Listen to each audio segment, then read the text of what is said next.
नमस्कार मित्रांनो, थोडं तुझं थोडं माझं या मालिकेच्या आजच्या भागामध्ये आपण बघणार आहोत. इथे रणजित आता अंत्यविधीच्या वेळेस मानसीकडे आलेले असतो. तेव्हा मानसी म्हणू लागते, लगेच माझ्या नजरेसमोरून इथून निघून जायचा. हे सगळं तुझ्यामुळे झालंय. आज माझ्या बाबांची अवस्था फक्त तुझ्यामुळे झाली. या काय चुकलं होतं रे त्यांचं? सांग ना. अख्ख्या गावासमोर छाती ठोकपणे सांगितलं होतं की त्यांच्या मुलीचं ते धूमधडाक्यात लग्न लावणार होते, पण ऐनवेळेस तुम्ही घोळ केला. सांग ना. मग माझ्या बापाची ही अवस्था फक्त तुमच्यामुळे झाली आहे, त्यामुळे लगेच निघायचं. आता मात्र रणजित काही बोलणार तेच लगेच आजूबाजूचे माणसे म्हणू लागतात, हे बघा रणजितराव, तुम्ही इथून निघून जा, नाहीतर मानसी काय करेल सांगता येत नाही. आता ती खूपच रागाच्या भरात आहे. प्लीज तुम्ही इथून जा. आता मात्र रणजित तिथून निघून जातो. तर इकडे संध्याकाळी मानसी आणि तिची आई ती तिघीही सर्वजण खूपच रडत असतात. आता मात्र मनूची आई म्हणू लागते, मनू, हे सगळं माझ्यामुळेच झालंय. आज तुझ्या बाबांना हे जग सोडून जावं लागलं, हे फक्त माझ्यामुळे झालंय मनू, असे म्हणून आता सुभद्रा रडू लागते. तेव्हा लगेच मानसी म्हणू लागते, अगं आई, तू का रडतेस आणि का टेन्शन घेते तू या सगळ्याचं? हे बघ, आता जे झालंय ते झालंय, रडू नको बरं. तेव्हा लगेच आता सुभद्रा म्हणू लागते, नाही, ते खरंच दागिने मीच बदलले होते. खरोखरचे दागिने गहाण ठेवले आणि त्या जागी नकली दागिने आणले, त्यामुळेच हे सगळं झालं. आणि मी हे नसतं केलं तर असं झालंच नसतं ना. आता मात्र मानसीला धक्काच बसलेला असतो. तेव्हा मानसी म्हणू लागते, काय आई, तू दागिने बदलले होते? का बदलले होते? का खोटे दागिने आणले होते तू? तेव्हा लगेच आता मानसीची आई सांगू लागते, अगं, तुझ्या बाबांना पैशाची खूप गरज होती, कारण खूप मोठी ऑर्डर आली होती ना, म्हणून त्यांना पैसा हवा होता. आणि त्यात तेजस आणि तू जी ऑर्डर मिळवली ना, ती कॅन्सल झाली होती. एवढा मोठा तोटा सहन करायचा होता, त्यासाठी पैसे लागणार होते. तेव्हा लगेच मानसी म्हणू लागते, काय, ऑर्डर कॅन्सल झाली होती? पण बाबा तर काही बोलले नाही. तेव्हा लगेच सुभद्रा म्हणू लागते, हो, तुला काहीही सांगितलं नाही, कारण तुझं लग्न होतं ना, तुला टेन्शन यायला नको म्हणून हे सगळं टेन्शन ते एकटे सहन करत होते. त्यांना खरंच खूप पैशाची गरज होती, ते काही बोलले नाही. म्हणूनच मीच विचार केला, जर आपण दागिने बदलले आणि हे खरोखरचे दागिने गहाण ठेवून पैसे मिळवले आणि त्या जागी नकली दागिने आणले, तर असा सगळा डाव माझा होता. आणि मी त्यांना काहीही बोलले नाही, कारण त्यांना हा धक्का सहनच झाला नसता. आणि बघ ना, हे सगळं काय होऊन बसलं. आता मात्र सुभद्रा जोरजोरात रडू लागते. तेव्हा लगेच मानसी म्हणू लागते, हे बघ आई, हे जर तू मला आधीच सांगितलं असतं तर खूप चांगलं झालं असतं. अगं, मला हे लग्न महत्त्वाचं नव्हतं गं, मला माझ्यासाठी माझे बाबा खूप महत्त्वाचे होते. पण जाऊ दे, तू जे केलंय ते माझ्यासाठीच केलं होतं ना, हो की नाही, आणि बाबांसाठीच केलं होतं ना. मग तू स्वतःला त्रास करून घेऊ नको बरं. हे बघ, आपले बाबा आपल्या जवळच आहे, त्यांनी आपल्याला काय शिकवलंय तुला आठवतंय ना. मग आपल्याला असं त्रासात बघवलं जाणार नाही त्यांना, त्यामुळे प्लीज तू शांत हो बरं. असे म्हणून मानसी आता आपल्या आईला समजवते. आणि आता लगेच मानसी रूममध्ये जाते आणि दरवाजा बंद करून घेते. आता लहानपणापासून तिला तिच्या बाबांचे सगळे क्षण आठवू लागतात. कसं अभ्यासाच्या वेळेस तिचे बाबा तिला लाईट लावून द्यायचे, कशी मजा करायचे, सगळे सगळे क्षण तिला आठवू लागतात. आता मात्र मानसी आपल्या बाबांच्या फोटोकडे बघून रडत असते. त्याच वेळेस आता तिच्या बाबांनी सगळ्या गावासमोर सांगितलेलं असतं की मोठ्या घराण्यात ते आपल्या मानसीचं लग्न धूमधडाक्यात लावतील. ठरल्याप्रमाणे सगळी पैशाची व्यवस्थाही त्यांनी केलेली असते, पण ऐनवेळेस रणजितच्या घरच्यांनी घोळ घातला, त्यामुळे हे सगळं घडलं. आता मात्र मानसी आपल्या बाबांच्या फोटोजवळ जाते आणि म्हणू लागते, बाबा, तुम्ही कुठेही गेला नाहीये, तुम्ही आमच्या जवळच आहात, तुम्ही कधीही आम्हाला एकटं सोडून जाणार नाही, असे म्हणून आता रडू लागते. तर इकडे आता जेलमध्ये तेजस विचार करत असतो आणि म्हणत असतो, खरं तर ही खोट्या दागिन्यांची आयडिया मीच काढली होती, हे सगळं माझ्यामुळेच झालं. संपतरावांना हा सगळा त्रास माझ्यामुळेच झाला, हो की नाही. पण जर मी अशी आयडिया काढली नसती तर त्यांच्याकडे पैसेही आले नसते ना. पण सगळं चुकलं माझं, त्यामुळे आज ते हॉस्पिटलमध्ये एवढा त्रास सहन करतायत. नाही नाही, मला एक फोन करून बघावंच लागेल त्यांची तब्येत आता बरी आहे की नाही. त्याच वेळेस हवालदार साहेब येतात. तेव्हा तेजस म्हणू लागतो, हवालदार साहेब, प्लीज मला एक कॉल करायचा होता, मला फोन द्या ना. तेव्हा लगेच हवालदार साहेब म्हणू लागतात, नाही, आम्ही इथे जेलमध्ये गुन्हेगारांना असे फोन वगैरे देत नाही. त्याच वेळेस आता इन्स्पेक्टर साहेब येतात. तेव्हा लगेच आता ते म्हणू लागतात, काय आरडाओरडा चालला आहे? तेव्हा तेजस म्हणू लागतो, साहेब मला खरंच हॉस्पिटलमध्ये एक फोन करून बघायचा आहे हो, प्लीज द्या ना, एक फोन करायचा होता. तेव्हा आता इन्स्पेक्टर साहेब म्हणू लागतात, चोर, घरात चोरी करतो आणि आता वर तोंड घेऊन बोलतो, आधी समजत नव्हतं तुला? आता स्वाभिमान दाखवतोय, माणुसकीचा आव आणतोय, बास कर तुझी नाटकं आणि फोन वगैरे काही मिळणार नाही. आता मात्र इथे तेजसलाही टेन्शन आलेले असते. तर इकडे दुसऱ्या दिवशी आता संपतरावांची शोकसभा असते, त्यामुळे सर्व लोक जमलेले असतात. आता मात्र सुभदा ही रडत असते. तेव्हा मानसीचे मामा म्हणू लागतात, सुभदा, अगं तूच जर अशी रडत बसली तर या 2 मुलींना कोण सांभाळणार? आता तुला धैर्य गोळा करावा लागेल सुभदा, मुलींकडे बघावं लागेल, रडू नको बरं. त्याच वेळेस आता शोकसभेत अण्णासाहेब आलेले असतात. आता मात्र अण्णासाहेब लगेच संपतरावांचं दर्शन घेतात आणि लगेच म्हणू लागतात, संपतराव गेला रे, तू गेला, खरंच खूप चांगला होता. आता मात्र अण्णासाहेबांचं बोलणं सुरू होताच मानसी रागाने त्यांच्याकडे बघू लागते. तेव्हा अण्णासाहेब म्हणू लागतात, खरंच खूप मेहनतीचा माणूस होता.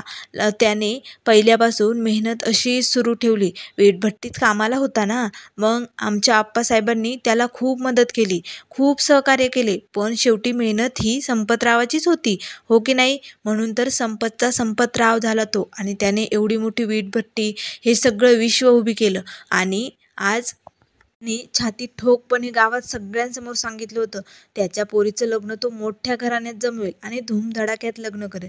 तसं सगळं घडतही होतं, पण ऐन वेळेस सगळा घोळ झाला आणि बघा संपतची अशी अवस्था झाली, हो की नाही? त्यामुळे गाववाल्यांनो, मी सगळ्यांना सांगतो, कोणीही असं वागायचं नाही. अंथरूण बघूनच पाय पसरले पाहिजे ना, हो की नाही? उगाच कशाला मोठमोठ्या गप्पा मारायच्या. मी त्याला सांगत होतो, तुझी जेवढी लायकी आहे ना तेवढेच पाय पसर, पण त्याने ऐकलं नाही. खरंच संपत खूप चांगला होता, पण गेला बाबा संपत, आता काय करणार, असे आता अण्णासाहेब म्हणत असतात. त्याच वेळेस मानसीला मात्र खूप राग येतो. तेव्हा मानसी लगेच म्हणू लागते, बास, आता तो माणूस जगातून गेलाय तरीही त्याच्याविषयी असं बोलताय तुम्ही, आता तरी नीट बोला त्यांच्याविषयी. माझे बाबा खरंच खूप चांगले होते, त्यांनी कधीही कुणाचंही वाईट केलं नाही. आता मात्र लगेच अण्णासाहेब म्हणू लागतो, बरोबर बोलते मानसी, तू अगदी बरोबर बोलती ग पोरी, खरंच त्याने कधीही कुणाचं वाईट केलं नाही. आमच्याकडून त्यांनी कर्ज घेतलं, खूप पैसे घेतले, पण त्या बदल्यात त्याने ही वीटभट्टी आमच्या नावावर केली. आता मात्र सर्वांना धक्काच बसतो, सर्वजण उठून उभी राहतात. तेव्हा लगेच आता मानसीचे मामा म्हणू लागतात, काय वीटभट्टी? नाही नाही नाही, हे कसं शक्य आहे? तेव्हा लगेच आता अण्णासाहेब म्हणू लागतात, हो, वीटभट्टी आमच्या नावावर केली, हे बघा, हे कागदपत्र. आता लगेच अण्णासाहेब मानसीच्या हातात वीटभट्टीचे कागदपत्र देतात आणि म्हणू लागतात, बघ, ही शेवटची संपतची आठवण, हे बघ, संपतने अंगठा पण दिला इथे. आता मात्र लगेच मानसी म्हणू लागते, बाबांनी असं कसं केलं?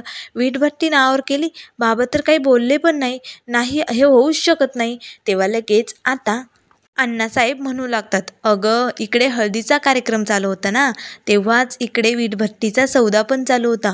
आता त्याच वेळेस सुभदाला आठवू लागतं, खरंच हळदीच्या आधीच संपतराव घरातून बाहेर गेलेले असतात आणि येताने पैशाची बॅग घेऊन आलेले असतात. तेव्हा लगेच मानसीला आठवतं, बाबांनी खरंच हळदीच्या वेळेस पैशांची बॅग आणलेली असते. तेव्हा अण्णासाहेब म्हणू लागतात, खरंच संपतला आम्ही खूप मदत केली आणि हे घर तर आप्पासाहेबांच्या नावावर पण केलंय त्याने.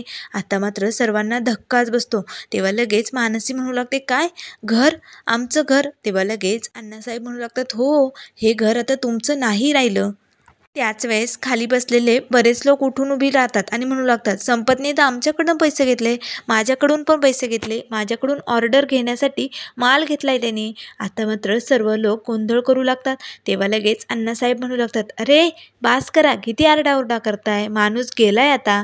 पण हे बघा, माणूस जरी गेला असला ना तरी पैसे फेडायलाच पाहिजे. आता त्याचं घरदार गेलंय, वीटभट्टी गेली, मग काय करणार? आता त्याच्या गाड्या उरल्यात ना, तुम्ही त्या घेऊन जा, म्हणजे कसं तुमचे पैसे तुम्हाला मिळून जातील, हे की नाही? कुणाचंही उसणं ठेवायचं नाही, असं म्हणायचं ना संपत, मग गाड्या घेऊन जा.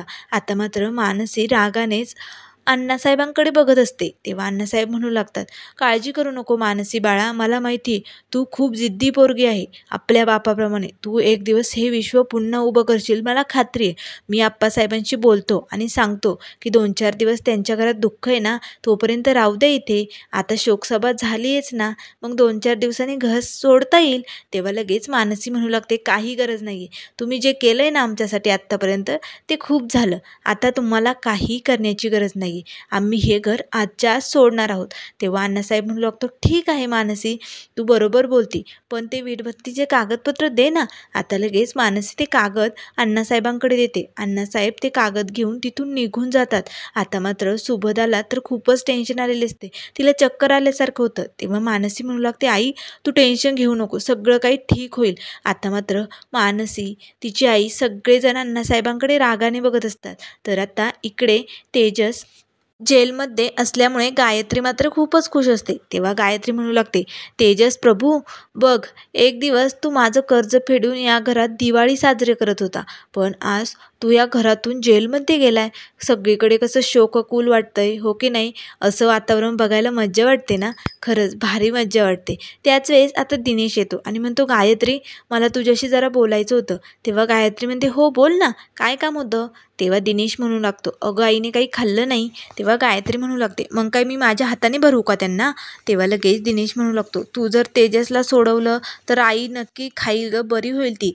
तेव्हा लगेच आता गायत्री म्हणू लागते, मी कशाला, तू सोडव ना, जामीन दे त्याला जा. पण आता ती हसू लागते आणि म्हणते, अरे बापरे, पण त्यासाठी पैसे लागतील ना, मग आता तू कुठून आणणार पैसे, मग काय करायचं?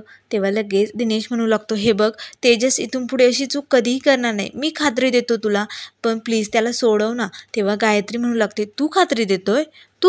तुझा भाऊ तुझ्यासारखा नाही आहे, एकदम चिगट भाऊ आहे तुझा, त्यामुळे तू खात्री देऊच नको. बरं ठीक आहे, तू म्हणतोय ना, मी सोडवते त्याला. कसं आहे ना, तू माझा नवरा आहे ना, आता पहिल्यांदा बायकोकडे काहीतरी मागितोय म्हटल्यानंतर द्यायला पाहिजे, पण तू त्या बदल्यात मला काय देणार दिनेश?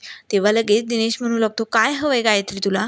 तेव्हा गायत्री म्हणू लागते, या गायत्रीला जे हवं आहे ना ते ती मागत नाही, मिळवते. तर मित्रांनो, पुढील भागामध्ये आपल्याला बघायला मिळेल, इथे गायत्री आता त्या जागेचे पेपर्स घेऊन तेजसकडे आलेली असते आणि म्हणू लागते, साईन कर, लगेच सोडवते तुला बाहेर. तेव्हा आता लगेच तेजस तिथे खाली बसतो आणि म्हणू लागतो, प्रभू हिस्ट्री तुला माहीत नाही आहे का? दिनकर प्रभू यांच्याच रक्त आहे माझ्यात, त्यामुळे तू मला इथे जन्मठेपेची शिक्षा जरी दिली ना तरी चालेल, पण मी काय सही करणार नाही. आता मात्र गायत्री रागानेच तेजसकडे बघत असते. तर इकडे आता मानसी, सुभदा व तिची बहीण या सर्वांनी घर सोडलेलं असतं. आता मात्र मामा मानसीला व तिच्या बहिणीला सर्वांना त्यांच्या घरी घेऊन येतात, पण मात्र मानसीची मामी त्यांचा खूप रागराग करू लागते. त्यामुळे मित्रांनो, अशाच मालिकेंच्या अपडेट पाहण्यासाठी चॅनलला लाईक करा, सबस्क्राईब करा.